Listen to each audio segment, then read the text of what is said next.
प्यारे विद्यार्थियों सत श्री अकाल। स्वागत है तुहाडा मेरे यूट्यूब चैनल शिवराज ढिल्लों दे विच। चैनल नूं सबसक्राइब जरूर करना है, नाल ही बैल आइकॉन नूं क्लिक करके आउण वालियां वीडियो दा नोटिफिकेशन ऑन कर सकते हो। और जेकर तुहानूं वीडियो चंगी लगती है तो वीडियो नूं शेयर अते लाइक जरूर करना है। अज असीं पढ़न जा रहे हैं राज दी नीति दे निर्देशक सिद्धांत भाग 2 अर्थात भाग दो भागों के वंड के असीं इस पाठ नूं पढ़ रहे हैं। तो भाग एक दे बारे दे विच असीं पढ़ चुके हाँ, जिहदे विच असीं राज दी नीति दे निर्देशक सिद्धांतां दा अर्थ पढ़िया है अते उन्हां दा वर्गीकरण पढ़िया है अते नाल ही नाल राज दी नीति दे निर्देशक सिद्धांतां दी आलोचना भी पढ़ चुके हाँ। तो अज असीं पढ़ांगे राज दी नीति दे निर्देशक सिद्धांतां दी महत्ता। तो सब तो पहलां निर्देशक सिद्धांत मौलिक हैं। निर्देशक सिद्धांत की है? मौलिक, अर्थात यह साडे संविधान दे विच इन्हां नूं शामिल किया गया है और इन्हां नूं मौलिक घोषित किया गया है, अर्थात इन्हां दी पालना करना केंद्र अते राज सरकारां दा कर्तव्य दस्सिया गया है।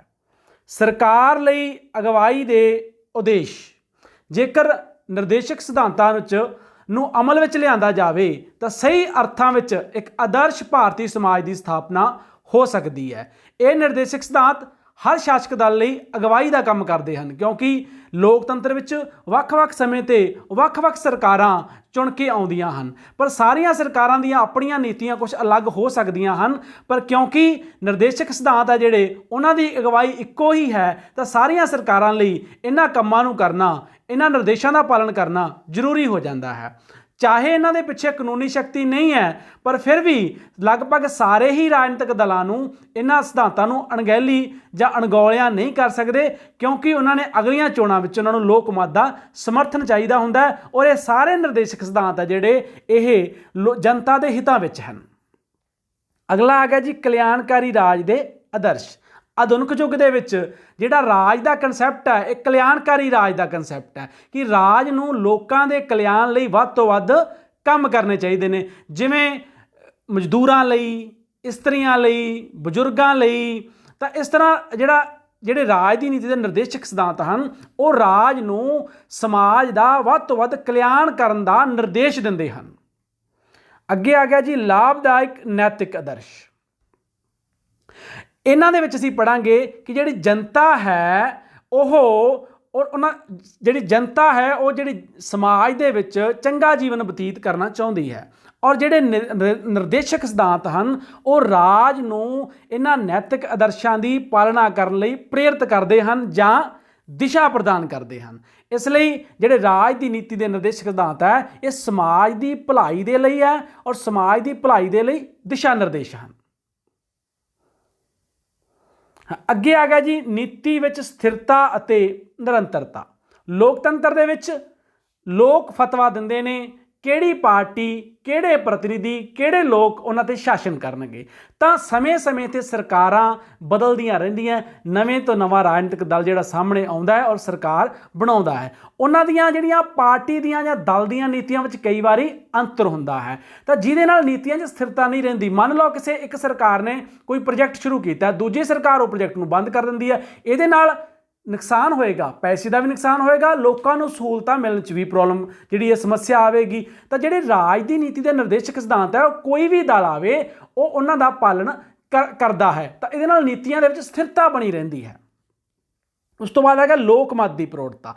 जिहड़े राज की नीति के निर्देशक सिद्धांत है यह समुचे समाज की भलाई लई है, किसी खास विशेष वर्ग लई नहीं बल्कि पूरे समाज की भलाई लई है।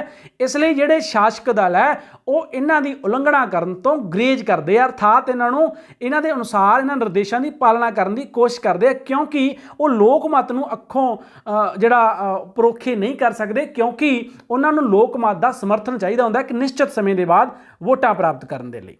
इस तो बाद आ गया जी सरकार दीयां प्राप्तियां नूं परखण दी कसौटी। हुण जेकर जदों लोगों ने वोट पाउणी है, लोकतंत्र दे विच नवीं सरकार चुननी है, तो साडे सामने पहला सवाल की हुंदा कि किहड़ी पार्टी नूं, किहड़े दल नूं असीं चुन के सामने लईए जां किहनूं वोट पाईए। तो उहदा क्राइटेरिया की है कि किहड़ी सरकार, तो सवाल जवाब आउंदा कि जिहड़ी चंगी सरकार है तो उहदा क्राइटेरिया की होएगा। कि किहड़ी चंगी सरकार है, तो उहदे लई इह कसौटी दा काम करदे आ। जिहड़ी सरकार, जिहड़ा राजनीतिक दल ਜਿਹੜੇ ਰਾਜ ਦੀ ਨੀਤੀ ਦੇ ਨਿਰਦੇਸ਼ਕ ਸਿਧਾਂਤ ਹੈ ਉਹਨਾਂ ਨੂੰ ਵੱਧ ਤੋਂ ਵੱਧ ਲਾਗੂ ਕਰਨ ਦੀ ਕੋਸ਼ਿਸ਼ ਕਰ ਰਿਹਾ ਹੈ, ਆਪਣੀਆਂ ਨੀਤੀਆਂ ਤੇ ਪ੍ਰੋਗਰਾਮਾਂ ਦੇ ਵਿੱਚ ਇਹਨਾਂ ਨਿਰਦੇਸ਼ਾਂ ਦੀ ਪਾਲਣਾ ਕਰ ਰਿਹਾ ਹੈ, ਉਹ ਰਾਜਨੀਤਿਕ ਦਲ ਚੰਗਾ ਹੈ। ਇਸ ਲਈ ਇਹ ਕਸੌਟੀ ਹੈ ਇੱਕ ਪਰਖਣ ਦੀ ਵੀ ਕਿਹੜਾ ਰਾਜਨੀਤਿਕ ਦਲ ਚੰਗੇ ਕੰਮ ਕਰ ਰਿਹਾ ਜਾਂ ਸਰਕਾਰ ਦੀਆਂ ਜਿਹੜੀਆਂ ਪ੍ਰਾਪਤੀਆਂ ਸੀ ਕਿੱਥੋਂ ਤੱਕ ਹੋ ਸਕੀਆਂ ਹਨ। ਕੁਝ ਨਿਰਦੇਸ਼ਕ ਸਿਧਾਂਤ ਕੁਝ ਮੌਲਿਕ ਅਧਿਕਾਰਾਂ ਨਾਲੋਂ ਸ਼੍ਰੇਸ਼ਟ ਹਨ। ਅਸੀਂ ਇਹ ਤਾਂ ਚੰਗੀ ਤਰ੍ਹਾਂ ਜਾਣਦੇ ਹਾਂ ਕਿ ਮੌਲਿਕ ਅਧਿਕਾਰ ਹਨ ਜਿਹੜੇ ਉਹ ਨਿਆਂਯੋਗ ਹਨ, ਅਰਥਾਤ ਉਹਨਾਂ ਨੂੰ ਲਾਗੂ ਨਾ ਕਰਨ ਦੀ ਸੂਰਤ ਦੇ ਵਿੱਚ ਅਦਾਲਤ ਵਿੱਚ ਜਾਇਆ ਜਾ ਸਕਦਾ ਹੈ, ਪਰ ਜਿਹੜੇ ਨਿਰਦੇਸ਼ਕ ਸਿਧਾਂਤ ਹੈ ਉਹ ਨਿਆਂਯੋਗ ਨਹੀਂ ਹਨ, ਉਹਨਾਂ ਨੂੰ ਲਾਗੂ ਕਰਵਾਉਣ ਲਈ ਅਦਾਲਤ ਦਾ ਸਹਾਰਾ ਨਹੀਂ ਲਿਆ ਜਾ ਸਕਦਾ।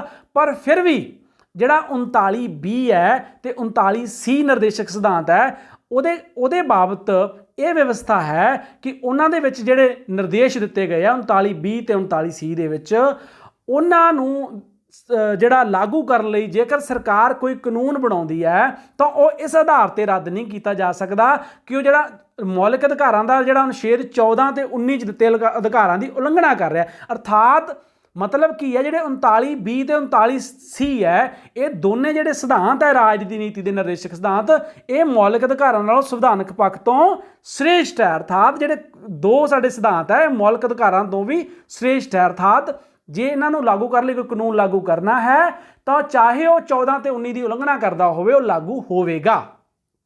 ਇਹ ਸੀ ਰਾਜ ਦੀ ਨੀਤੀ ਦੇ ਨਿਰਦੇਸ਼ਕ ਸਿਧਾਂਤਾਂ ਦੀ ਮਹੱਤਤਾ।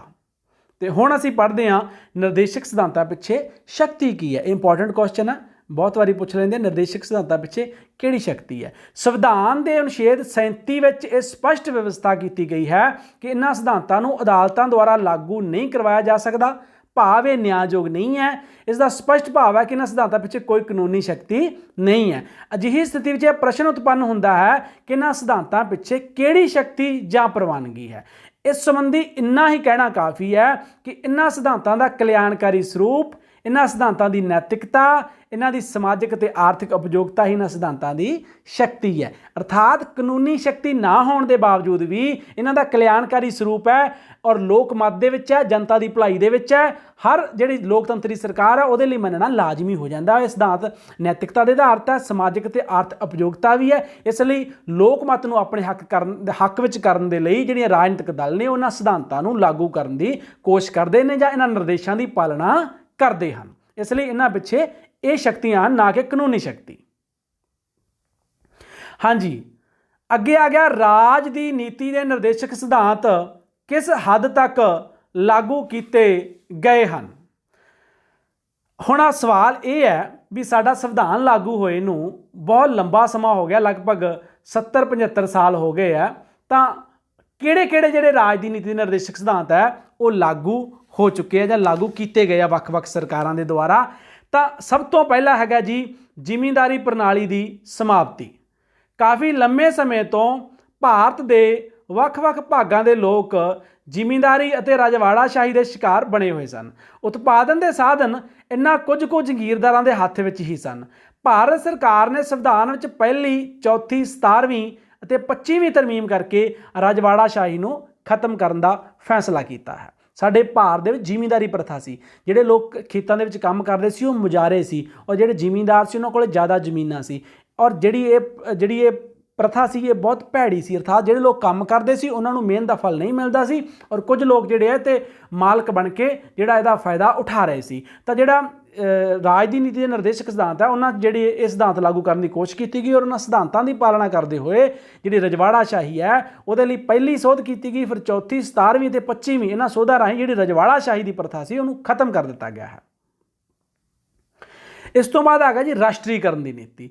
ਭਾਰਤ ਸਰਕਾਰ ਨੇ ਮਹੱਤਵਪੂਰਨ ਉਦਯੋਗਾਂ ਅਤੇ ਵਪਾਰਾਂ ਜਿਵੇਂ ਬੈਂਕਾਂ, ਕੋਲੇ ਦੀਆਂ ਖਾਨਾਂ ਦਾ ਰਾਸ਼ਟਰੀਕਰਨ ਕੀਤਾ ਹੈ ਤਾਂ ਜੋ ਧਨ ਥੋੜ੍ਹੇ ਜਿਹੇ ਵਿਅਕਤੀਆਂ ਦੇ ਹੱਥਾਂ ਵਿੱਚ ਇਕੱਠਾ ਨਾ ਹੋ ਸਕੇ। ਰਾਸ਼ਟਰੀਕਰਨ ਦੀ ਨੀਤੀ ਹੁੰਦੀ ਹੈ ਕਿ ਜਿਹੜਾ ਉਹਦੇ ਵਿੱਚ ਪ੍ਰਾਈਵੇਟ ਜਿਹੜੇ ਲੋਕ ਹੈ, ਉਦਯੋਗਪਤੀ ਹੈ, ਉਹ ਪੈਸਾ ਨਹੀਂ ਲਾ ਸਕਦੇ ਬਿਜ਼ਨਸ ਦੇ ਵਿੱਚ, ਸਿਰਫ ਸਰਕਾਰ ਹੀ ਉਸ ਬਿਜ਼ਨਸ ਨੂੰ ਚਲਾ ਸਕਦੀ ਹੈ। ਤਾਂ ਇਹਨੂੰ ਕਹਿੰਦੇ ਆ ਰਾਸ਼ਟਰੀਕਰਨ ਦੀ ਨੀਤੀ। ਇਸ ਲਈ ਭਾਰਤ ਸਰਕਾਰ ਨੇ ਜਿਹੜਾ ਸ਼ਕਤੀਆਂ ਦਾ ਆਰਥਿਕ, ਰਾਜਨੀਤਿਕ ਅਤੇ ਜਿਹੜਾ ਆਰਥਿਕ ਵਿਕੇਂਦਰੀਕਰਨ ਲਈ ਤਾਂ ਕਿ ਧਨ ਥੋੜ੍ਹੇ ਲੋਕਾਂ ਦੇ ਹੱਥਾਂ ਵਿੱਚ ਇਕੱਠਾ ਨਾ ਹੋ ਜਾਵੇ, ਉਹਦੇ ਲਈ ਕਈ ਬਿਜ਼ਨਸ ਦਾ, ਕਈ ਕੰਮਾਂ ਦਾ ਰਾਸ਼ਟਰੀਕਰਨ ਕੀਤਾ ਹੋਇਆ।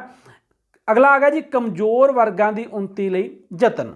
ਸਾਡੇ ਸਮਾਜ ਦੇ ਵਿੱਚ ਬਹੁਤ ਸਾਰੇ ਪਛੜੇ ਹੋਏ ਕਬੀਲੇ ਹਨ, ਅਨੁਸੂਚਿਤ ਜਾਤੀਆਂ ਹਨ, ਜਿਨ੍ਹਾਂ ਦੇ ਹਿੱਤਾਂ ਦੀ ਰੱਖਿਆ ਲਈ ਕੇਂਦਰੀ ਸੰਸਦ ਅਤੇ ਰਾਜ ਵਿਧਾਨ ਮੰਡਲਾਂ ਨੇ ਇਹਨਾਂ ਜਾਤੀਆਂ ਲਈ ਸਥਾਨ ਰਾਖਵੇਂ ਰੱਖੇ ਹਨ। ਕੇਂਦਰੀ ਸੇਵਾਵਾਂ, ਰਾਜ ਸੇਵਾਵਾਂ, ਤਕਨੀਕੀ ਅਤੇ ਵਿਦਿਅਕ ਸੰਸਥਾਵਾਂ ਵਿੱਚ ਪ੍ਰਵੇਸ਼ ਕਰਨ ਲਈ ਇਹਨਾਂ ਜਾਤੀਆਂ ਦੇ ਲੋਕਾਂ ਨੂੰ ਵਿਸ਼ੇਸ਼ ਸਹੂਲਤਾਂ ਦਿੱਤੀਆਂ ਗਈਆਂ ਹਨ। ਜਿਵੇਂ ਕਿ ਸਾਡੇ ਰਾਜ ਦੀ ਨੀਤੀ ਦੇ ਨਿਰਦੇਸ਼ਕ ਸਿਧਾਂਤਾਂ ਦੇ ਵਿੱਚ ਪਛੜੇ ਵਰਗਾਂ ਦੇ ਲਈ, ਕਮਜ਼ੋਰ ਵਰਗਾਂ ਦੇ ਲਈ ਵਿਵਸਥਾ ਕਰਨ ਦੀ ਗੱਲ ਕੀਤੀ ਗਈ ਹੈ, ਤਾਂ ਸਾਡੀਆਂ ਸਰਕਾਰਾਂ ਨੇ ਵੱਖ-ਵੱਖ ਸਮੇਂ 'ਤੇ ਜਿਹੜੀ ਅਨੁਸੂਚਿਤ ਜਾਤੀਆਂ ਹੈ, ਪਛੜੇ ਕਬੀਲੇ ਆ, ਜਿਹੜੇ ਲੋਕਾਂ ਦੀ ਹਾਲਤ ਖਰਾਬ ਹੈ, ਉਹਨਾਂ ਦੇ ਲਈ ਸਥਾਨ ਰਾਖਵੇਂ ਰੱਖਣ ਦੀ ਵਿਵਸਥਾ ਕੀਤੀ ਗਈ ਹੈ। ਕੇਂਦਰ ਸਰਕਾਰ ਵਿੱਚ ਵੀ, ਰਾਜ ਸਰਕਾਰ ਵਿੱਚ ਵੀ, ਵਿਦਿਅਕ ਸੰਸਥਾਵਾਂ ਵਿੱਚ ਵੀ, ਤਕਨੀਕੀ ਸੰਸਥਾਵਾਂ ਵਿੱਚ ਵੀ ਵੱਖ-ਵੱਖ ਤਰੀਕੇ ਦੇ ਨਾਲ ਉਹਨਾਂ ਦੀ ਰਿਜ਼ਰਵੇਸ਼ਨ ਕਰਕੇ, ਰਾਖਵਾਂਕਰਨ ਕਰਕੇ ਉਹਨਾਂ ਨੂੰ ਉੱਪਰ ਚੁੱਕਣ ਲਈ ਜਿਹੜੇ ਯਤਨ ਹੈ ਕਮਜ਼ੋਰ ਵਰਗਾਂ ਨੂੰ ਉਹ ਕੀਤੇ ਗਏ ਆ ਸਰਕਾਰਾਂ ਦੁਆਰਾ। ਇਸ ਤੋਂ ਬਾਅਦ ਆ ਗਿਆ ਜੀ ਪੰਚਾਇਤੀ ਰਾਜ ਦੀ ਸਥਾਪਨਾ, ਸ਼ਕਤੀਆਂ ਦਾ ਵਿਕੇਂਦਰੀਕਰਨ, ਰਾਜਨੀਤਿਕ ਤੌਰ ਤੇ ਵਿਕੇਂਦਰੀਕਰਨ, ਸ਼ਕਤੀਆਂ ਕੁਝ ਹੱਥਾਂ ਵਿੱਚ ਇਕੱਠੀਆਂ ਨਾ ਹੋ ਕੇ ਸਾਰੇ ਲੋਕਾਂ ਦੇ ਵਿੱਚ ਵੰਡੀਆਂ ਹੋਣ, ਤਾਂ ਇਹਦੇ ਲਈ ਪੰਚਾਇਤੀ ਰਾਜ ਦੀ ਸਥਾਪਨਾ ਕੀਤੀ ਗਈ। ਔਰ ਪੰਚਾਇਤੀ ਰਾਜ ਨੂੰ ਜਿਹੜਾ ਸੰਵਿਧਾਨਕ ਸੋਧ ਦੁਆਰਾ ਜਿਹੜੀ ਸੰਵਿਧਾਨਕ ਵਿਵਸਥਾ ਕੀਤੀ ਗਈ ਹੈ 73ਵੀਂ ਸੋਧ ਦੁਆਰਾ 1993 ਵਿੱਚ, ਇਸ ਤੋਂ ਪਹਿਲਾਂ ਭਾਰਤ ਦੇ ਵਿੱਚ ਪੰਚਾਇਤਾਂ ਨਾਲ ਸੰਬੰਧਿਤ ਕੋਈ ਵੀ ਸੰਵਿਧਾਨਕ ਸੋਧ ਜਿਹੜੀ ਵਿਵਸਥਾ ਨਹੀਂ ਸੀ। ਇਸ ਸੋਧ ਰਾਹੀਂ ਪੰਚਾਇਤੀ ਰਾਜ ਦੀ ਜਿਹੜੀ ਵਿਵਸਥਾ ਹੈ ਉਹ ਸੰਵਿਧਾਨਕ ਰੂਪ 'ਚ ਕਰ ਦਿੱਤੀ ਗਈ ਹੈ। ਕਿਰਤੀਆਂ ਦੇ ਹਿੱਤਾਂ ਦੀ ਰੱਖਿਆ, ਜਿਹੜੇ ਮਜ਼ਦੂਰ ਲੋਕ ਹੈ, ਗਰੀਬ ਲੋਕ ਹੈ, ਉਹਨਾਂ ਦਾ ਸ਼ੋਸ਼ਣ ਨਾ ਕਰ ਸਕਣ ਅਮੀਰ ਲੋਕ ਜਾਂ ਉਦਯੋਗਪਤੀ, ਉਹਦੇ ਲਈ ਵੀ ਸਰਕਾਰਾਂ ਨੇ ਵੱਖ-ਵੱਖ ਸਮੇਂ 'ਤੇ ਕੰਮ ਕੀਤੇ। ਜਿਵੇਂ ਕਿ ਮਜ਼ਦੂਰਾਂ ਦੀ ਹਿੱਤਾਂ ਦੀ ਰੱਖਿਆ ਲਈ ਸਰਕਾਰ ਦੁਆਰਾ ਫੈਕਟਰੀ ਐਕਟ ਪਾਸ ਕੀਤੇ ਗਏ ਹਨ, ਜਿਨ੍ਹਾਂ ਅਨੁਸਾਰ ਉਹਨਾਂ ਨੂੰ ਸਮੇਂ ਸਿਰ ਉਚਿਤ ਵੇਤਨ ਮਿਲਦਾ ਹੈ, ਮਜ਼ਦੂਰਾਂ ਦੇ ਕੰਮ ਦਾ ਸਮਾਂ ਨਿਸ਼ਚਿਤ ਕੀਤਾ ਗਿਆ ਹੈ, ਉਹਨਾਂ ਨੂੰ ਨਿਸ਼ਚਿਤ ਛੁੱਟੀਆਂ ਦਿੱਤੀਆਂ ਜਾਂਦੀਆਂ ਹਨ। ਮਜ਼ਦੂਰਾਂ ਦੇ ਹਿੱਤਾਂ ਦੀ ਰੱਖਿਆ ਕਰਨ ਲਈ ਕਿਰਤ ਕਮਿਸ਼ਨ ਨਿਯੁਕਤ ਕੀਤਾ ਗਿਆ ਹੈ। ਠੀਕ ਹੈ ਜੀ, ਉਹਨਾਂ ਲਈ ਕਿਰਤ ਕਮਿਸ਼ਨਰ ਨਿਯੁਕਤ ਕੀਤਾ ਗਿਆ ਜਿਹੜਾ ਉਹਨਾਂ ਦੇ ਗਰੀਵੈਂਸਸ ਨੂੰ ਸੁਣਦਾ ਹੈ। ਉਹਨਾਂ ਲਈ ਕੰਮ ਦੇ ਘੰਟੇ ਨਿਸ਼ਚਿਤ ਹੈ, ਉਚਿਤ ਮਜ਼ਦੂਰੀ ਦੇ ਕਾਨੂੰਨ ਸਥਾਪਿਤ ਹਨ ਔਰ ਬਹੁਤ ਸਾਰੇ ਫੈਕਟਰੀ ਐਕਟ ਔਰ ਹੋਰ ਐਕਟ ਬਣੇ ਨੇ ਮਜ਼ਦੂਰਾਂ ਨਾਲ ਸੰਬੰਧਿਤ। ਇਸ ਤੋਂ ਪਹਿਲਾਂ ਅੱਜ 8 ਘੰਟੇ ਵੱਧ ਤੋਂ ਵੱਧ ਕੰਮ ਲਿਆ ਜਾ ਸਕਦਾ, ਪਹਿਲਾਂ 14 ਘੰਟੇ ਕੰਮ ਜਿਹੜਾ ਮਜ਼ਦੂਰਾਂ ਤੋਂ ਕਰਾਇਆ ਜਾਂਦਾ ਸੀ ਔਰ ਉਹਨਾਂ ਨੂੰ ਬਹੁਤ ਨਿਗੁਣੀ ਤਨਖਾਹ ਦਿੱਤੀ ਜਾਂਦੀ ਸੀ ਉਸ ਦੇ ਬਦਲੇ। ਤਾਂ ਇਹ ਨੀਤੀ, ਰਾਜ ਦੀ ਨੀਤੀ ਦੇ ਜਿਹੜੇ ਨਿਰਦੇਸ਼ਕ ਸਿਧਾਂਤ ਹੈ, ਉਹਨਾਂ ਦੀ ਪਾਲਣਾ ਹਿੱਤੀ ਸਰਕਾਰਾਂ ਨੇ ਇਹਨਾਂ ਜਿਹੜੇ ਐਕਟ ਨੂੰ ਜਾਂ ਕਾਨੂੰਨਾਂ ਨੂੰ ਪਾਸ ਕੀਤਾ ਹੈ ਤਾਂ ਜੋ ਮਜ਼ਦੂਰਾਂ ਦੇ ਹਿੱਤਾਂ ਦੀ ਰੱਖਿਆ ਹੋ ਸਕੇ, ਉਹਨਾਂ ਨੂੰ ਉਚਿਤ ਮਜ਼ਦੂਰੀ ਮਿਲ ਸਕੇ, ਉਹਨਾਂ ਨੂੰ ਪ੍ਰੋਪਰ ਛੁੱਟੀਆਂ ਮਿਲ ਸਕਣ, ਉਹਨਾਂ ਨੂੰ ਕੰਮ ਲਈ ਸਹੀ ਵਾਤਾਵਰਨ ਮਿਲ ਸਕੇ ਔਰ ਉਹਨਾਂ ਤੋਂ ਨਜਾਇਜ਼ ਕੰਮ ਜਾਂ ਖਤਰਨਾਕ ਕੰਮ ਨਾ ਕਰਾਏ ਜਾਣ। ਇਸ ਤੋਂ ਬਾਅਦ ਆ ਗਿਆ ਜੀ ਇਤਿਹਾਸਕ ਯਾਦਗਾਰਾਂ ਦੀ ਦੇਖਭਾਲ।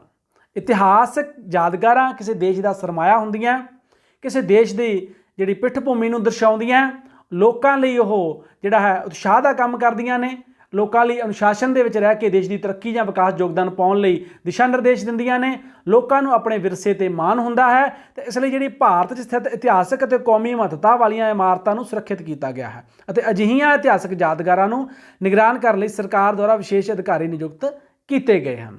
ਮੁਫਤ ਅਤੇ ਜ਼ਰੂਰੀ ਸਿੱਖਿਆ, ਜਿਵੇਂ ਕਿ ਰਾਜ ਦੀ ਨੀਤੀ ਦੇ ਨਿਰਦੇਸ਼ਕ ਸਿਧਾਂਤਾਂ ਦੇ ਵਿੱਚ ਜਿਹੜਾ 45 ਨੰਬਰ ਅਨੁਛੇਦ ਹੈ ਉਹਦੇ 'ਚ ਮੁਫਤ ਅਤੇ ਲਾਜ਼ਮੀ ਸਿੱਖਿਆ ਲਈ ਨਿਰਦੇਸ਼ ਦਿੱਤਾ ਗਿਆ ਸੀ ਰਾਜ ਸਰਕਾਰਾਂ ਨੂੰ ਤੇ ਕੇਂਦਰ ਸਰਕਾਰਾਂ ਨੂੰ।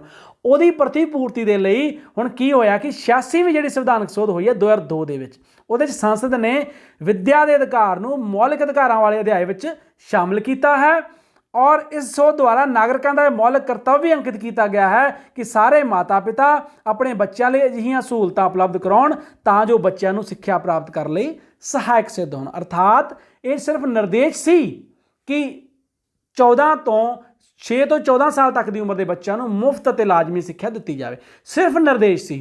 ਉਹਨਾਂ ਨਿਰਦੇਸ਼ਾਂ ਦੀ ਪਾਲਣਾ ਹਿੱਤੀ ਇਹ 2002 ਦੇ ਵਿੱਚ 86ਵੀਂ ਸੋਧ ਦੁਆਰਾ ਮੌਲਿਕ ਅਧਿਕਾਰ ਦੇ ਰੂਪ ਵਿੱਚ ਬਦਲ ਗਿਆ, ਜਿਹੜਾ ਕਿ ਅੱਜ ਰਾਜ ਸਰਕਾਰ ਜਾਂ ਕੇਂਦਰ ਸਰਕਾਰ ਦੀ ਜ਼ਿੰਮੇਵਾਰੀ ਹੈ ਕਿ ਉਹ 6 ਤੋਂ 14 ਸਾਲ ਦੇ ਹਰ ਬੱਚੇ ਲਈ ਜਿਹੜਾ ਮੁਫਤ ਅਤੇ ਲਾਜ਼ਮੀ ਸਿੱਖਿਆ ਦਾ ਪ੍ਰਬੰਧ ਕਰੇ। ਇਸ ਤੋਂ ਬਾਅਦ ਆ ਗਿਆ ਜੀ ਮੌਲਿਕ ਅਧਿਕਾਰਾਂ ਤੇ ਨਿਰਦੇਸ਼ਕ ਸਿਧਾਂਤਾਂ ਵਿੱਚ ਪਰਸਪਰ ਸੰਬੰਧ। ਹਾਂਜੀ, ਅਸੀਂ ਹੁਣ ਤੱਕ ਪੜ੍ਹ ਚੁੱਕੇ ਹਾਂ ਰਾਜ ਦੀ ਨੀਤੀ ਦੇ ਨਿਰਦੇਸ਼ਕ ਸਿਧਾਂਤ ਕਿਸ ਹੱਦ ਤੱਕ ਲਾਗੂ ਕੀਤੇ ਗਏ ਹਨ। ਹਾਲਾਂਕਿ ਪੂਰੀ ਤਰ੍ਹਾਂ ਇਹਨਾਂ ਨੂੰ ਲਾਗੂ ਕਰਨਾ ਅਸੰਭਵ ਹੈ ਜਾਂ ਹਜੇ ਤੱਕ ਨਹੀਂ ਕੀਤੇ ਗਏ ਜਾਂ ਹਜੇ ਤੱਕ ਵੀ ਜ਼ਰੂਰਤ ਹੈ ਕਿ ਇਹਨਾਂ ਨੂੰ ਹੋਰ ਵੱਖ-ਵੱਖ ਐਕਟਾਂ ਦੇ ਅਧੀਨ, ਸੋਧਾਂ ਦੇ ਅਧੀਨ, ਕਾਨੂੰਨਾਂ ਦੇ ਅਧੀਨ ਇਹਨੂੰ ਲਾਗੂ ਕੀਤਾ ਜਾਵੇ ਔਰ ਸਰਕਾਰਾਂ ਇਹਨੂੰ ਹੋਰ ਜਿਹੜਾ ਵਧੀਆ ਤਰੀਕੇ ਦੇ ਨਾਲ ਇਹਨਾਂ ਸਿਧਾਂਤਾਂ ਨੂੰ ਲਾਗੂ ਕਰਨ, ਕਿਉਂਕਿ ਇਹ ਆਦਰਸ਼ ਸਮਾਜ ਦੇ ਲਈ ਜਿਹੜੇ ਹੈ ਔਰ ਕਲਿਆਣਕਾਰੀ ਸਮਾਜ ਦੇ ਲਈ ਇਹ ਜ਼ਰੂਰੀ ਹਨ। ਪਰ ਹੁਣ ਤੱਕ ਜਿਹੜੀਆਂ ਅਚੀਵਮੈਂਟਸ ਹੋਈਆਂ ਨੇ, ਸਰਕਾਰਾਂ ਨੇ ਕੁਝ ਹੱਦ ਤੱਕ ਇਹਨਾਂ ਨਿਰਦੇਸ਼ਾਂ ਦੀ ਪਾਲਣਾ ਕਰਤੀ ਹੈ ਔਰ ਇਹਨਾਂ ਦੀ ਪਾਲਣਾ ਦੇ ਹਿੱਤ ਕੁਝ ਕਾਨੂੰਨਾਂ ਦਾ, ਨਿਰਮਾਣ ਕੀਤਾ ਹੈ ਉਹ ਅਸੀਂ ਹੁਣ ਤੱਕ ਪੜ੍ਹ ਚੁੱਕੇ ਹਾਂ। ਤੇ ਅੱਗੇ ਅਸੀਂ ਪੜਾਂਗੇ ਰਾਜ ਦੀ ਜਿਹੜੇ ਮੌਲਿਕ ਅਧਿਕਾਰ ਅਤੇ ਨਿਰਦੇਸ਼ਕ ਸਿਧਾਂਤਾਂ ਵਿੱਚ ਪਰਸਪਰ ਸੰਬੰਧ, ਕਿਉਂਕਿ ਅਲੱਗ-ਅਲੱਗ ਵਿਚਾਰ ਹੈ। ਕੁਝ ਲੋਕਾਂ ਦਾ ਮੰਨਣਾ ਹੈ ਕਿ ਦੋਨਾਂ ਦੇ ਵਿੱਚ ਪਰਸਪਰ ਸੰਬੰਧ ਹੈ ਤੇ ਦੂਜਾ ਪੱਖ ਕਹਿੰਦਾ ਹੈ ਕਿ ਦੋਨਾਂ ਦੇ ਵਿੱਚ ਅੰਤਰ ਹੈ। ਤਾਂ ਅਸੀਂ ਦੋਨੋਂ ਹੀ ਚੀਜ਼ਾਂ ਜਿਹੜੀਆਂ ਹੈਗੀਆਂ ਨੇ ਸੰਬੰਧ ਅਤੇ ਅੰਤਰ ਨੂੰ ਡਿਸਕਸ ਕਰਾਂਗੇ। ਸਭ ਤੋਂ ਪਹਿਲਾਂ ਅਸੀਂ ਡਿਸਕਸ ਕਰਦੇ ਹਾਂ ਮੌਲਿਕ ਅਧਿਕਾਰਾਂ ਅਤੇ ਨਿਰਦੇਸ਼ਕ ਸਿਧਾਂਤਾਂ ਦੇ ਵਿੱਚ ਨਿਕਟਵਰਤੀ ਸੰਬੰਧ, ਨੇੜੇ ਦਾ ਸੰਬੰਧ ਹੈ। ਦੋਵੇਂ ਇੱਕ ਦੂਜੇ ਦੇ ਪੂਰਕ ਹਨ। ਦੋਨੇ ਲੋਕਤੰਤਰ ਦਾ ਪ੍ਰਤੀਕ ਹੈ ਔਰ ਜਿਹੜਾ ਮੌਲਿਕ ਅਧਿਕਾਰ ਹੈ ਇਹ ਰਾਜਨੀਤਿਕ ਅਧਿਕਾਰਾਂ ਦਾ ਪ੍ਰਤੀਕ ਹੈ। ਇਹ ਜਿਹੜੇ ਹੈਗੇ ਨੇ ਇਹ ਰਾਜਨੀਤਿਕ ਅਧਿਕਾਰ ਦਿੰਦੇ ਨੇ ਵਿਅਕਤੀਆਂ ਨੂੰ, ਔਰ ਜਿਹੜਾ ਰਾਜਨੀਤਿਕ ਅਧਿਕਾਰ ਹੈ ਆਰਥਿਕ ਅਧਿਕਾਰਾਂ ਤੋਂ ਬਿਨਾਂ ਜਿਹੜਾ ਉਹਦੀ ਕੋਈ ਹੋਂਦ ਹੀ ਨਹੀਂ ਹੈ, ਕਿਉਂਕਿ ਗਰੀਬ ਵਿਅਕਤੀ ਲਈ ਅਧਿਕਾਰਾਂ ਦਾ ਆਨੰਦ ਮਾਣਨਾ ਬੜਾ ਮੁਸ਼ਕਿਲ ਹੈ। ਸਭ ਤੋਂ ਪਹਿਲੀ ਗੱਲ ਹੈ ਜਿਹੜੀ ਆਰਥਿਕ ਤੌਰ ਤੇ ਸਮਰਿੱਧ ਹੋਣਾ, ਆਰਥਿਕ ਤੌਰ ਤੇ ਦ੍ਰਿੜ ਹੋਣਾ ਜਾਂ ਖੁਸ਼ਹਾਲ ਹੋਣਾ ਜ਼ਰੂਰੀ ਹੁੰਦਾ ਹੈ। ਤਾਂ ਜਿੱਥੇ ਮੌਲਿਕ ਅਧਿਕਾਰ ਆ ਜਿਹੜੇ ਉਹ ਰਾਜਨੀਤਿਕ ਅਧਿਕਾਰ ਪ੍ਰਦਾਨ ਕਰਦੇ ਨੇ ਸਾਡੇ ਨਾਗਰਿਕਾਂ ਨੂੰ, ਉੱਥੇ ਹੀ ਜਿਹੜੇ ਰਾਜ ਦੀ ਨੀਤੀ ਦੇ ਨਿਰਦੇਸ਼ਕ ਸਿਧਾਂਤ ਹੈ ਉਹ ਆਰਥਿਕ ਲੋਕਤੰਤਰ ਦੀ ਸਥਾਪਨਾ ਦੇ ਲਈ ਸਹਾਇਕ ਹੁੰਦੇ ਆ। ਔਰ ਇਹ ਦੋਨੇ ਤੱਤ ਆ ਜਿਹੜੇ ਆਰਥਿਕ ਅਤੇ ਰਾਜਨੀਤਿਕ ਦੋਨੇ ਇੱਕ ਦੂਜੇ ਦੇ ਪੂਰਕ ਹੈ। ਰਾਜਨੀਤਿਕ ਅਧਿਕਾਰਾਂ ਤੋਂ ਬਿਨਾਂ ਆਰਥਿਕ ਸਮਰਿੱਧੀ ਨਹੀਂ ਆ ਸਕਦੀ, ਆਰਥਿਕ ਅਧਿਕਾਰਾਂ ਤੋਂ ਬਿਨਾਂ ਰਾਜਨੀਤਿਕ ਅਧਿਕਾਰਾਂ ਦਾ ਆਨੰਦ ਨਹੀਂ ਮਾਣਿਆ ਜਾ ਸਕਦਾ। ਇਸ ਲਈ ਮੌਲਿਕ ਅਧਿਕਾਰ ਅਤੇ ਨਿਰਦੇਸ਼ਕ ਸਿਧਾਂਤ ਇੱਕ ਦੂਸਰੇ ਦੇ ਪੂਰਕ ਹਨ। ਅਗਲਾ ਪੁਆਇੰਟ ਹੈ ਜੀ, ਨਿਰਦੇਸ਼ਕ ਸਿਧਾਂਤਾਂ ਦੇ ਆਧਾਰ ਤੇ ਸਥਾਪਿਤ ਕੀਤੇ ਸਮਾਜ ਵਿੱਚ ਹੀ ਮੌਲਿਕ ਅਧਿਕਾਰਾਂ ਦੀ ਸਹੀ ਪ੍ਰਾਪਤੀ ਸੰਭਵ ਹੋ ਸਕਦੀ ਹੈ। ਜਿਹੜੇ ਨਿਰਦੇਸ਼ਕ ਸਿਧਾਂਤ ਹੈ ਉਹਨਾਂ ਦੇ ਆਧਾਰ ਤੇ ਜਿਹੜੇ ਸਥਾਪਿਤ ਕੀਤੇ ਗਏ ਸਮਾਜ ਵਿੱਚ ਹੀ ਮੌਲਿਕ ਅਧਿਕਾਰਾਂ ਦੀ ਪ੍ਰਾਪਤੀ ਸੰਭਵ ਹੋ ਸਕਦੀ ਹੈ। ਅਰਥਾਤ ਰਾਜ ਦੀ ਨੀਤੀ ਦੇ ਜਿਹੜੇ ਨਿਰਦੇਸ਼ਕ ਸਿਧਾਂਤ ਹੈ ਉਹਨਾਂ ਦੇ ਵਿੱਚ ਵਿਅਕਤੀ ਦੇ ਜੀਵਨ ਨੂੰ ਵੱਧ ਤੋਂ ਵੱਧ ਕਲਿਆਣਕਾਰੀ ਅਤੇ ਸਮਰਿੱਧ ਬਣਾਉਣ ਦੀ ਕੋਸ਼ਿਸ਼ ਜਿਹੜੀ ਹੈ ਕੀਤੀ ਜਾਂਦੀ ਹੈ। ਜੇਕਰ ਆਰਥਿਕ ਰੂਪ ਦੇ ਵਿੱਚ ਨਾਗਰਿਕ ਸਮਰਿੱਧ ਹੋਣਗੇ, ਉਹਨਾਂ ਦੀ ਆਰਥਿਕ ਸਥਿਤੀ ਅੱਛੀ ਹੋਏਗੀ, ਫਿਰ ਹੀ ਉਹ ਆਪਣੇ ਮੌਲਿਕ ਅਧਿਕਾਰਾਂ ਨੂੰ ਜਿਹੜਾ ਸੰਭਵ ਬਣਾ ਸਕਣਗੇ। ਇਸ ਲਈ ਜਿਹੜੇ ਨੀਤੀ ਦੇ ਨਿਰਦੇਸ਼ਕ ਸਿਧਾਂਤ ਹੈ ਇਹਨਾਂ ਨੂੰ ਜੇਕਰ ਸਹੀ ਤਰੀਕੇ ਨਾਲ ਸਰਕਾਰਾਂ ਸਥਾਪਿਤ ਕਰਨਗੀਆਂ, ਫਿਰ ਹੀ ਜਿਹੜੇ ਨਾਗਰਿਕ ਹੈ ਉਹ ਗੌਰਵਮਈ ਅਵਸਥਾ ਪ੍ਰਾਪਤ ਕਰ ਸਕਣਗੇ ਅਤੇ ਆਪਣੇ ਮੌਲਿਕ ਅਧਿਕਾਰ ਹੈ ਉਹਨਾਂ ਨੂੰ ਮਾਨਣਯੋਗ ਹੋ ਸਕਣਗੇ, ਕਿਉਂਕਿ ਆਰਥਿਕ ਸਥਿਤੀ ਦਾ ਚੰਗਾ ਹੋਣਾ ਰਾਜਨੀਤਿਕ ਅਧਿਕਾਰਾਂ ਨੂੰ ਮਾਨਣ ਦੇ ਲਈ ਬਹੁਤ ਮਹੱਤਵਪੂਰਨ ਹੈ। ਨਿਰਸੰਦੇਹ ਨਿਰਦੇਸ਼ਕ ਸਿਧਾਂਤ ਮੌਲਿਕ ਅਧਿਕਾਰ ਦੋਵੇਂ ਹੀ ਸੰਵਿਧਾਨ ਦੇ ਮੁੱਖ ਆਦਰਸ਼ਾਂ ਦੇ ਪ੍ਰਤੀਕ ਹਨ। ਬਹੁਤ ਵਧੀਆ ਗੱਲ ਹੈ ਕਿ ਦੋਨੇ ਹੀ ਜਿਸ ਤਰ੍ਹਾਂ ਦੇ ਜਿਹੜੇ ਅਧਿਕਾਰ ਹੈ ਤੇ ਸਿਧਾਂਤ ਹੈ ਇਹ ਸੰਵਿਧਾਨ ਦੇ ਜਿਹੜੇ ਮੁੱਖ ਆਦਰਸ਼ ਹੈ ਉਹਨਾਂ ਦੇ ਪ੍ਰਤੀਕ ਹੈ, ਕਿਉਂਕਿ ਜਿਹੜੀ ਪ੍ਰਸਤਾਵਨਾ ਹੈ ਉਹਦੇ ਵਿੱਚ ਵੀ ਭਾਰਤ ਨੂੰ ਸਮਾਜਵਾਦੀ ਧਰਮ ਨਿਰਪੱਖ ਗਣਰਾਜ ਕਿਹਾ ਗਿਆ ਹੈ ਅਤੇ ਨਾਗਰਿਕਾਂ ਨੂੰ ਸਮਾਜਿਕ, ਆਰਥਿਕ ਅਤੇ ਰਾਜਨੀਤਿਕ ਨਿਆਂ ਪ੍ਰਾਪਤ ਹੋਵੇਗਾ। ਕਿਵੇਂ ਪ੍ਰਾਪਤ ਹੋਵੇਗਾ? ਜੇਕਰ ਭਾਰਤ ਜਿਹੜਾ ਹੈਗਾ ਸਮਾਜਵਾਦੀ ਅਤੇ ਧਰਮ ਨਿਰਪੱਖ ਹੋਵੇਗਾ। ਪ੍ਰਸਤਾਵਨਾ ਵਿੱਚ ਅੰਕਿਤ ਸਮਾਜਵਾਦੀ ਗਣਰਾਜ ਸਮਾਜਿਕ ਅਤੇ ਆਰਥਿਕ ਨਿਆਂ ਦਾ ਆਦਰਸ਼ ਨਿਰਦੇਸ਼ਕ ਸਿਧਾਂਤਾਂ ਦਾ ਅਮਲੀ ਰੂਪ ਵਿੱਚ ਹੀ ਪ੍ਰਾਪਤ ਕੀਤਾ ਜਾ ਸਕਦਾ ਹੈ। ਇਸੇ ਤਰ੍ਹਾਂ ਜਿਹੜਾ ਧਰਮ ਨਿਰਪੱਖ ਗਣਰਾਜ ਅਤੇ ਸਮਾਜਿਕ ਅਤੇ ਰਾਜਨੀਤਿਕ ਨਿਆਂ ਦੀ ਪ੍ਰਾਪਤੀ ਹੈ ਉਹ ਮੌਲਿਕ ਅਧਿਕਾਰਾਂ ਦੁਆਰਾ ਹੀ ਕੀਤੀ ਜਾ ਸਕਦੀ ਹੈ। ਇਸ ਲਈ ਇਹ ਜਿਹੜੇ ਦੋਨੇ ਅਧਿਕਾਰ ਹੈ ਦੋਨੇ ਹੀ ਸੰਵਿਧਾਨ ਦੇ ਮੁੱਖ ਆਦਰਸ਼ਾਂ ਦੇ ਪ੍ਰਤੀਕ ਹਨ। ਇਸ ਤਰ੍ਹਾਂ ਦੋਨੇ ਆਪਸ ਦੇ ਵਿੱਚ ਬਹੁਤ ਨੇੜੇ ਦਾ ਸੰਬੰਧ ਜਿਹੜਾ ਹੈ ਉਹ ਰੱਖਦੇ ਹਨ। ਅੱਗੇ ਆ ਗਿਆ ਜੀ ਦੋਨਾਂ ਦੇ ਵਿੱਚ ਅੰਤਰ। ਹੁਣ ਆਪਾਂ ਪੜ੍ਹਿਆ ਸੀ ਮੌਲਿਕ ਅਧਿਕਾਰਾਂ ਤੇ ਨਿਰਦੇਸ਼ਕ ਸਿਧਾਂਤਾਂ ਦੇ ਵਿੱਚ ਸੰਬੰਧ। ਹੁਣ ਪੜਾਂਗੇ ਅੰਤਰ। ਦੋਨਾਂ ਦੇ ਵਿੱਚ ਅੰਤਰ ਕੀ ਹੈ? ਸਭ ਤੋਂ ਪਹਿਲਾਂ ਮੌਲਿਕ ਅਧਿਕਾਰ ਨਕਾਰਾਤਮਕ ਹੈ, ਨਿਰਦੇਸ਼ਕ ਸਿਧਾਂਤ ਸਕਾਰਾਤਮਕ ਹੈ। ਕਿਵੇਂ? ਕਿਉਂਕਿ ਜਿਹੜੇ ਮੌਲਿਕ ਅਧਿਕਾਰ ਹੈ ਉਹ ਰਾਜ ਉੱਪਰ ਕਈ ਪਾਬੰਦੀਆਂ ਲਾਉਂਦੇ ਨੇ, ਰਾਜ ਦੀਆਂ ਸ਼ਕਤੀਆਂ ਤੇ ਪਾਬੰਦੀਆਂ ਲਾਉਂਦੇ ਨੇ ਕਿ ਤੁਸੀਂ ਜਿਹੜੇ ਵਿਅਕਤੀ ਦੇ ਇਹਨਾਂ ਅਧਿਕਾਰਾਂ ਦੀ ਉਲੰਘਣਾ ਨਹੀਂ ਕਰ ਸਕਦੇਗੇ ਜਾਂ ਰਾਜ ਨੂੰ ਇਹ ਕੰਮ ਨਹੀਂ ਕਰਨਾ ਚਾਹੀਦਾਗਾ। ਤੇ ਦੂਜੇ ਪਾਸੇ ਜਿਹੜੇ ਨਿਰਦੇਸ਼ਕ ਸਿਧਾਂਤ ਹੈ ਉਹ ਰਾਜ ਨੂੰ ਕੁਝ ਕੰਮ ਕਰਨ ਲਈ ਪ੍ਰੇਰਿਤ ਕਰਦੇ ਨੇ ਕਿ ਰਾਜ ਨੂੰ ਇਹ ਕਰਨਾ ਚਾਹੀਦਾ ਹੈ, ਰਾਜ ਨੂੰ ਆਰਥਿਕ ਖੇਤਰ ਦੇ ਵਿੱਚ ਇਹ ਕੰਮ ਕਰਨਾ ਚਾਹੀਦਾ ਹੈ, ਮਜ਼ਦੂਰਾਂ ਦੀ ਭਲਾਈ ਦੇ ਲਈ ਇਹ ਕੰਮ ਕਰਨਾ ਚਾਹੀਦਾ ਹੈ, ਬੱਚਿਆਂ, ਬਜ਼ੁਰਗਾਂ, ਇਸਤਰੀਆਂ ਦੀ ਭਲਾਈ ਦੇ ਲਈ ਇਹ ਕੰਮ ਕਰਨਾ ਚਾਹੀਦਾ ਹੈ। ਅਰਥਾਤ ਜਿਹੜਾ ਮੌਲਿਕ ਅਧਿਕਾਰ ਹਨ ਉਹ ਰਾਜ ਦੀਆਂ ਸ਼ਕਤੀਆਂ ਦੇ ਪਾਬੰਦੀਆਂ ਲਗਾਉਂਦੇ ਹਨ ਔਰ ਜਿਹੜੇ ਨਿਰਦੇਸ਼ਕ ਸਿਧਾਂਤ ਹਨ ਉਹ ਰਾਜ ਨੂੰ ਕੁਝ ਕਲਿਆਣਕਾਰੀ ਕੰਮ ਕਰਨ ਲਈ ਪ੍ਰੇਰਿਤ ਕਰਦੇ ਹਨ, ਇਸ ਲਈ ਉਹ ਸਕਾਰਾਤਮਕ ਹਨ। ਮੌਲਿਕ ਅਧਿਕਾਰ ਨਿਆਂਯੋਗ ਹਨ, ਨਿਰਦੇਸ਼ਕ ਸਿਧਾਂਤ ਨਿਆਂਯੋਗ ਨਹੀਂ ਹਨ। ਅਸੀਂ ਵਾਰ-ਵਾਰ ਇਹ ਗੱਲ ਡਿਸਕਸ ਕਰ ਚੁੱਕੇ ਹਾਂ। ਮੌਲਿਕ ਅਧਿਕਾਰਾਂ ਨੂੰ ਨਿਆਂਯੋਗ ਬਣਾਇਆ ਗਿਆ ਹੈ। ਜਿਹੜੇ ਅਸੀਂ 14 ਤੋਂ ਲੈ ਕੇ 30 ਤੱਕ 5 ਮੌਲਿਕ ਅਧਿਕਾਰ ਪੜ੍ਹੇ ਸੀ, ਉਸ ਤੋਂ ਬਾਅਦ ਜਿਹੜਾ 6ਵਾਂ ਮੌਲਿਕ ਅਧਿਕਾਰ ਹੈ ਸੰਵਿਧਾਨਕ ਉਪਚਾਰਾਂ ਦਾ ਅਧਿਕਾਰ ਅਨੁਛੇਦ 32 ਉਹਦੇ ਵਿੱਚ ਮੌਲਿਕ ਅਧਿਕਾਰਾਂ ਨੂੰ ਨਿਆਂਯੋਗ ਬਣਾਉਣ ਦੀ ਵਿਵਸਥਾ ਕੀਤੀ ਗਈ। ਅਰਥਾਤ ਅਨੁਛੇਦ 32 ਅਧੀਨ ਵਿਅਕਤੀ ਆਪਣੇ ਅਧਿਕਾਰਾਂ ਦੀ ਉਲੰਘਣਾ ਦੀ ਸਥਿਤੀ ਵਿੱਚ ਸਿੱਧਾ ਸਰਵਉੱਚ ਅਦਾਲਤ ਦੇ ਵਿੱਚ ਜਿਹੜਾ ਹੈ ਅਪੀਲ ਕਰ ਸਕਦਾ ਹੈ। ਪਰ ਜਿਹੜੇ ਰਾਜ ਦੀ ਨੀਤੀ ਦੇ ਨਿਰਦੇਸ਼ਕ ਸਿਧਾਂਤ ਹੈ ਉਹ अनुच्छेद 37 ਵਿੱਚ ਸਪਸ਼ਟ ਵਿਵਸਥਾ ਹੈ ਕਿ ਉਹਨਾਂ ਨੂੰ ਲਾਗੂ ਨਹੀਂ ਕਰਵਾਇਆ ਜਾ ਸਕਦਾ, ਉਹ ਬੰਧਨਕਾਰੀ ਨਹੀਂ ਹੈ, ਉਹਨਾਂ ਨੂੰ ਲਾਗੂ ਕਰਵਾਉਣ ਦੇ ਲਈ ਅਦਾਲਤ ਦਾ ਸਹਾਰਾ ਨਹੀਂ ਲਿਆ ਜਾ ਸਕਦਾ ਹੈ। ਉਦੇਸ਼ਾਂ ਸੰਬੰਧੀ ਅੰਤਰ, ਦੋਨਾਂ ਦੇ ਉਦੇਸ਼ਾਂ ਦੇ ਵਿੱਚ ਵੀ ਅੰਤਰ ਹੈ। ਜਿਹੜਾ ਮੌਲਿਕ ਅਧਿਕਾਰ ਹੈ ਉਹਦਾ ਉਦੇਸ਼ ਹੈ ਰਾਜਨੀਤਿਕ ਲੋਕਤੰਤਰ ਦੀ ਸਥਾਪਨਾ ਕਰਨਾ, ਅਤੇ ਦੂਜੇ ਪਾਸੇ ਜਿਹੜਾ ਰਾਜ ਦੀ ਨੀਤੀ ਦਾ ਨਿਰਦੇਸ਼ਕ ਸਿਧਾਂਤ ਹੈ ਉਹਦਾ ਉਦੇਸ਼ ਹੈ ਆਰਥਿਕ ਲੋਕਤੰਤਰ ਦੀ ਸਥਾਪਨਾ ਕਰਨਾ।